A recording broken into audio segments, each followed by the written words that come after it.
الحمد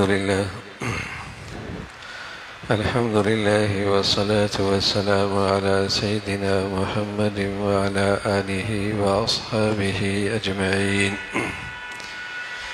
الحمد لله والصلاة والسلام على سيدنا محمد وعلى آله وأصحابه أجمعين. أما بعد فأعوذ بالله من الشيطان الرجيم. بسم الله الرحمن الرحيم. وإذ تأذن ربكم لئن شكرتم لأزيدنكم ولئن كفرتم إن عذابي لشديد.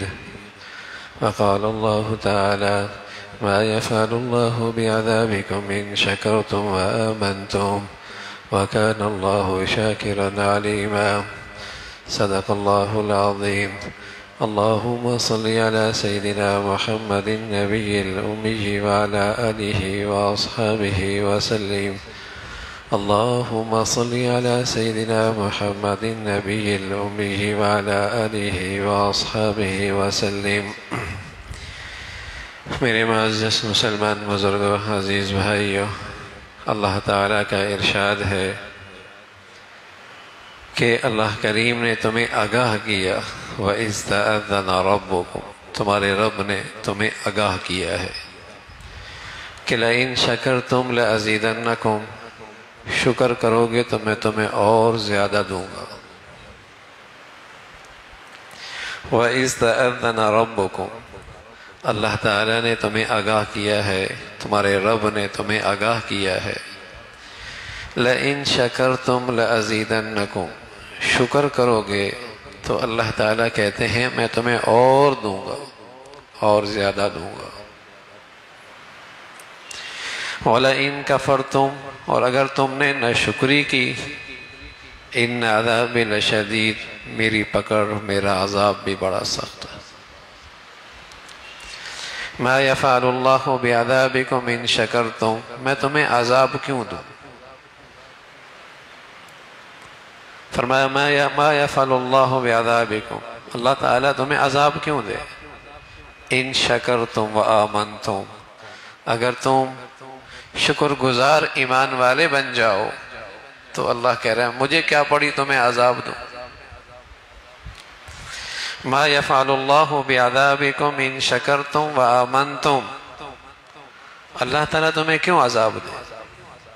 ان شکرتم وآمنتم، اگر تم ایمان والے شکر گزار بن جاؤ تو مجھے کیا پڑی تمہیں عذاب دے. وَكَانَ اللَّهُ شَاكِرًا عَلِيمًا، اور وہ ذات تو بڑا قدردان ہے، بڑی جاننے والی ذات ہے. تو اللہ تعالیٰ نے آگاہ کیا ہے شکر کرو گے میں اور دوں گا. بتائیے کوئی اپنے اللہ پر اعتماد رکھتا ہو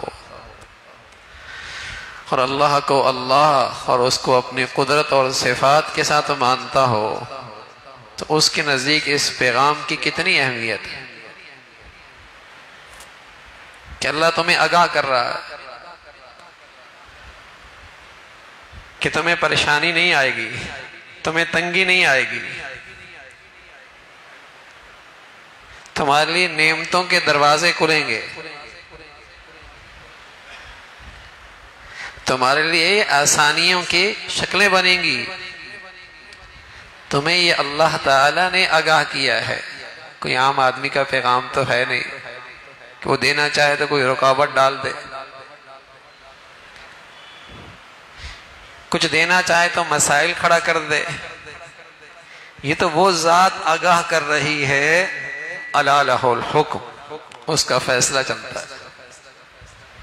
واللہ یحکم لا معقب لحکمہ، اور جب وہ ذات فیصلہ کر دے اور طے کر دے دنیا کی کوئی طاقت اس فیصلے کو رد نہیں کر سکتی. للہ ملک السماوات والارض، وہ زمین و آسمان کا اکیلا بادشاہ ہے. القہار، بڑا زبردست ہے. العزیز، سب پہ غالب ہے.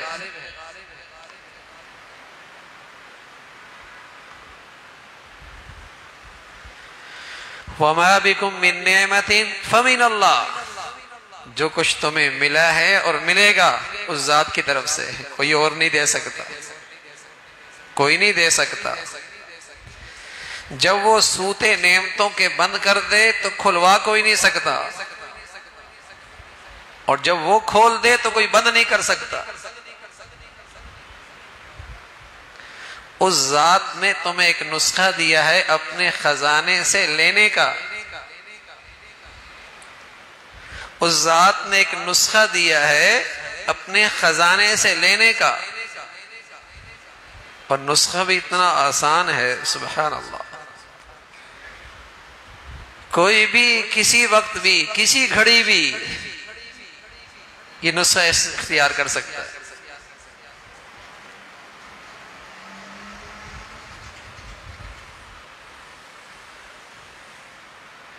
غموں کے تذکرے، مشکلات کے تذکرے، مسائل کے شکرے، مصائب کے تذکرے تو ہر جگہ ہی ہو رہے ہیں، اور آدمی کہہ کہہ کر سن سن کے ڈپریشن میں جا رہا ہے، ڈپریس ہو رہے ہیں، مایوسیوں کی طرف جا رہے ہیں۔ لیکن وہ ذات جو ماؤں سے زیادہ مہربان ہے اور ماؤں سے زیادہ پیار کرنے والی ذات ہے، کوئی ہے اس کی طرف بھی توجہ کرنے والا؟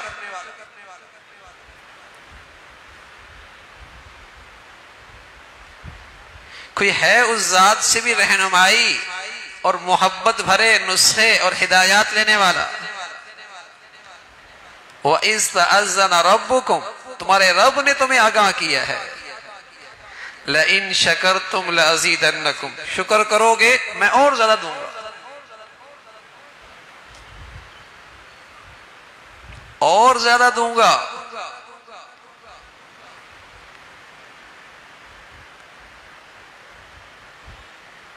شکر کتنا ہے؟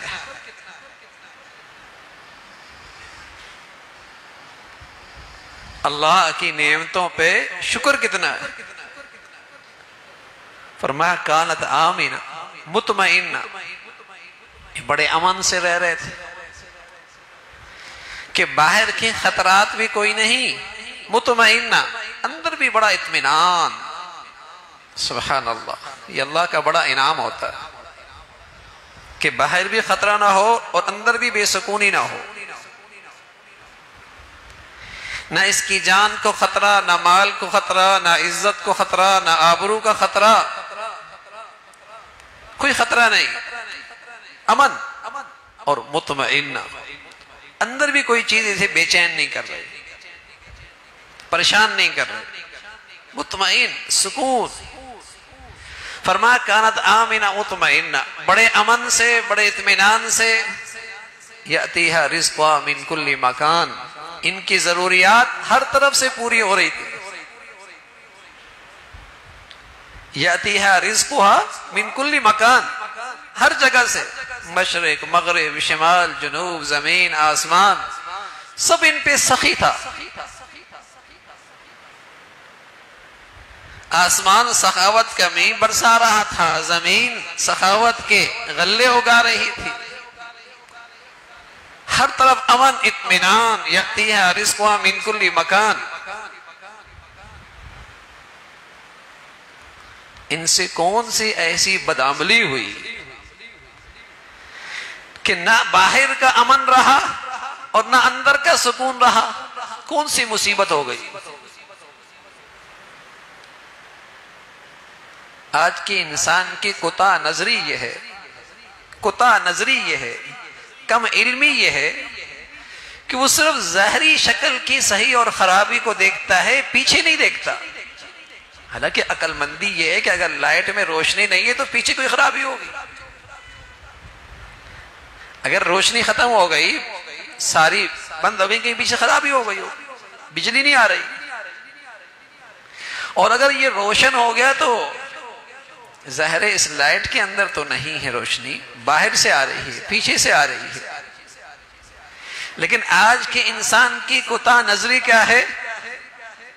وہ صرف ظاہری نقشوں کو ذمہ دار ٹھہراتا ہے، ظاہری نقشوں کو ذمہ دار ٹھہراتا ہے، پیچھے نہیں دیکھتا کہ پیچھے کون سی ذات ہے اور کس سبب سے یہ حالات پیش آ رہے ہیں۔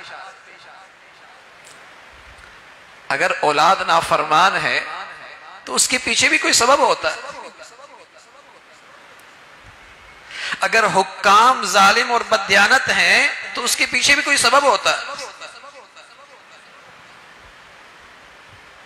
ظہر الفساد فی البر والبحر، تمہیں بر و بحر میں جو یہ فساد نظر آ رہا ہے، بارشیں ہو تو زحمت، نہ ہو تو مصیبت.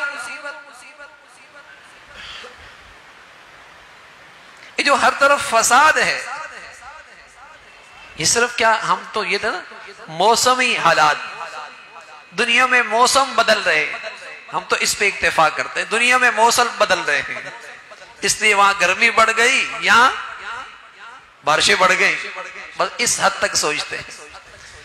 لیکن اللہ کریم کیا کہہ رہا؟ ظہر الفساد فی البر والبحر بما کسبت ایدی الناس.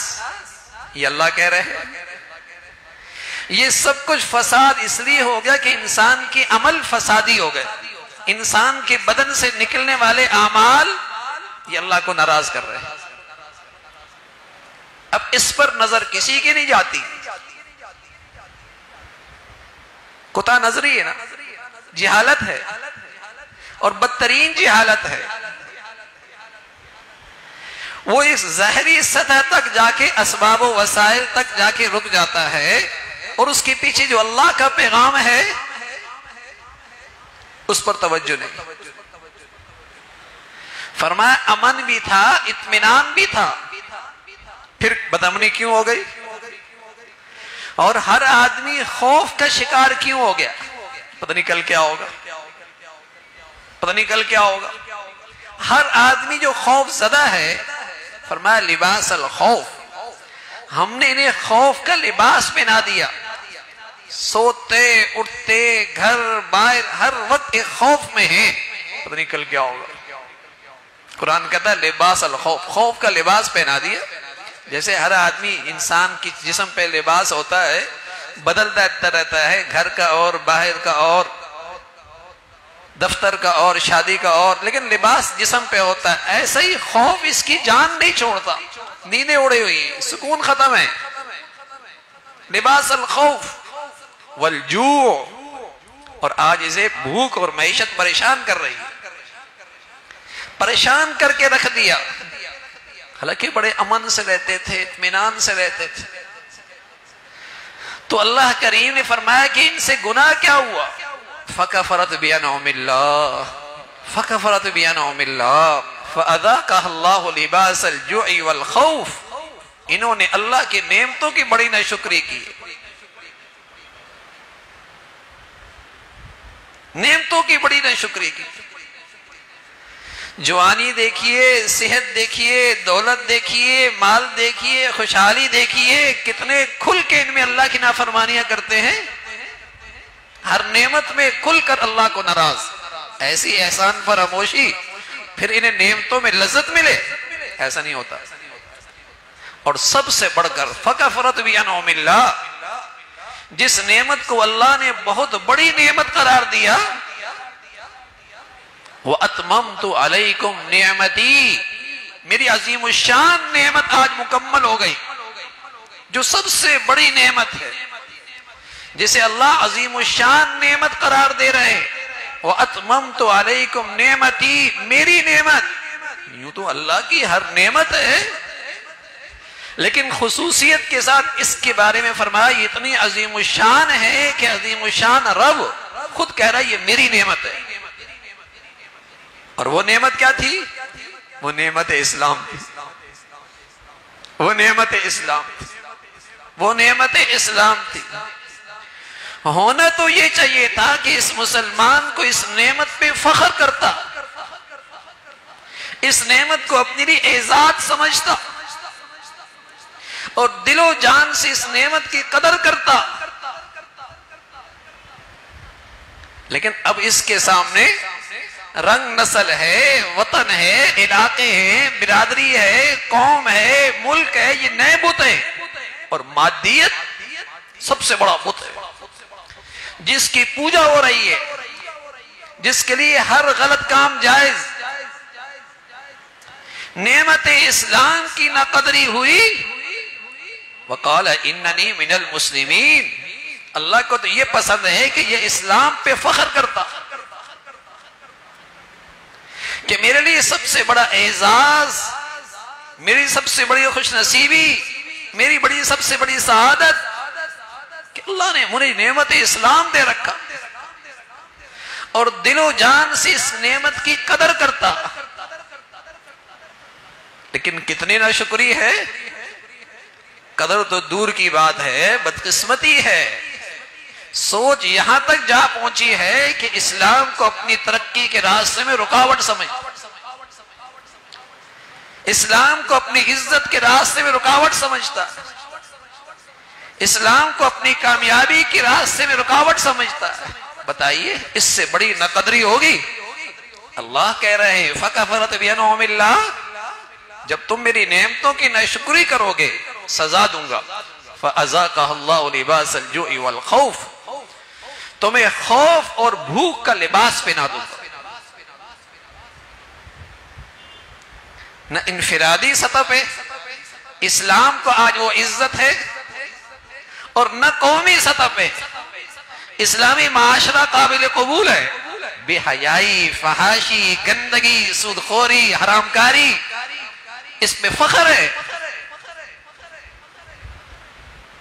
ان ساری گندگیوں کو گلے لگا لیا، اور پھر سکون، اور پھر اطمینان. اللہ نے تو آگاہ کر دیا کہ نعمتوں پہ شکر کرو. تمہیں مادی نعمتیں دے رکھی ہیں، روحانی نعمتیں دے رکھی ہیں، اور ان نعمتوں میں سب سے بڑھ کر نعمت ایمان، اس کی کتنی قدر ہے، اور اس دولت کی حفاظت کی کتنی فکر ہے.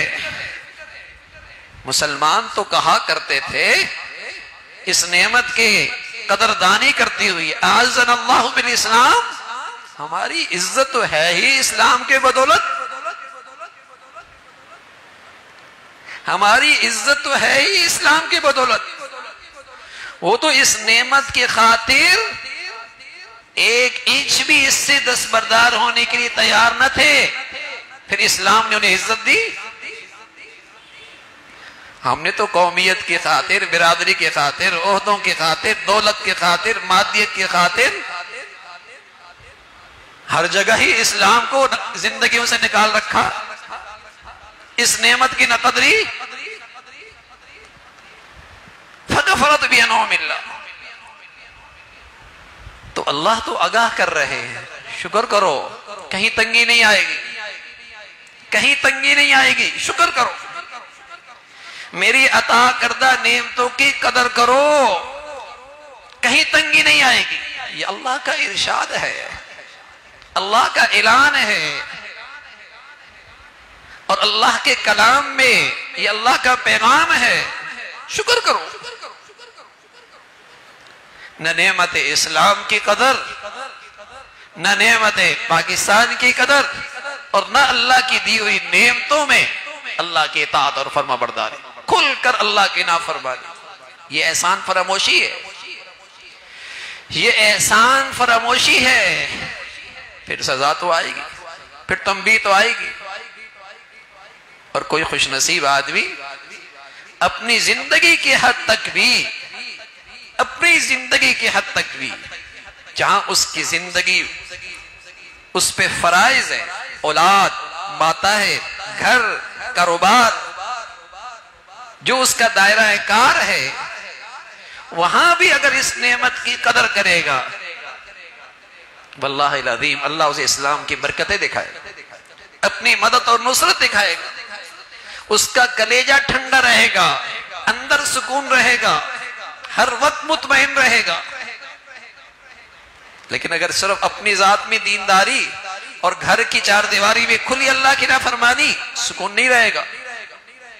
معاملات معاشرت میں احسان فراموشی، نہیں ملے گی سکون. نعمت اسلام اللہ کی بڑی نعمت ہے، بڑی دولت ہے. وَإِذْ تَأَذَّنَ رَبُّكُمْ، تمہارا رب تمہیں آگاہ کر رہا ہے، لَإِن شَكَرْتُمْ لَأَزِيدَنَّكُمْ، شکر کرو گے میں اور زیادہ دوں. سبحان اللہ. قرآن مجید کے یہ الفاظ اتنے زوردار ہیں، لَأَزِيدَنَّكُمْ. حالانکہ اس اردو ترجمے کے لیے اتنا جملہ بھی کافی تھا، ازیدکم، میں تمہیں اور زیادہ دوں گا. لیکن یوں نہیں کہا ازیدن اور لَأَزِيدَنَّ. یہ تاکید ہے، یہ کلام میں اور زور ڈالا ہے. شک نہ کرنا، شک نہ کرنا. اور یہ بھی اللہ کریم کی شفقت اور پیار ہے، ورنہ اس کو اتنی تاکید کرنے کی کیا ضرورت. وہ تو بس کہتا ہے کہ یوں کر لو بس. لیکن اس کی شفقت اور اس کا پیار ہے کہ یہ بات دلوں میں آ جائے. شکر کی زندگی بناؤ، شکر کی زندگی بناؤ. اللہ جو نعمت دے اس کو اللہ کی اطاعت میں استعمال کرو. اس میں کم از کم درجہ یہ ہے میرے عزیزو، اس میں اللہ کی نافرمانی نہ کرو، اس میں کوئی اللہ کی نافرمانی نہ ہو. مال دیا ہے، دولت دی ہے، عزت دیا ہے، منصب دیا ہے، گھر دیا ہے، اولاد دی ہے، صحت دی ہے، خوشحالی دی ہے، زندگی دی ہے، اس میں اللہ کی نافرمانی نہ ہو. پھر دیکھیے اس نعمتوں میں اللہ کیسے اضافہ فرماتے. کبھی تو 1 سے 2 کر دیں گے، 2 سے 3 کر دیں گے، اور کبھی سبحان اللہ یوں اضافہ فرمائیں گے کہ نعمت کی شکل ایک ہی ہوگی اور چھوٹی سی ہوگی، لیکن وہ ہزاروں نعمتوں پہ بھاری ہوگا. اتنا مزہ ہوگا، اتنا لطف ہوگا، اتنا سکون ہوگا، اتنی ٹھنڈک ہوگی. لَأَزِيدَنَّكُمْ. جب اللہ نے کہا ہے تو پھر سچ کہا ہے نا. جب اللہ نے بتلایا ہے تو سچ بتایا ہے.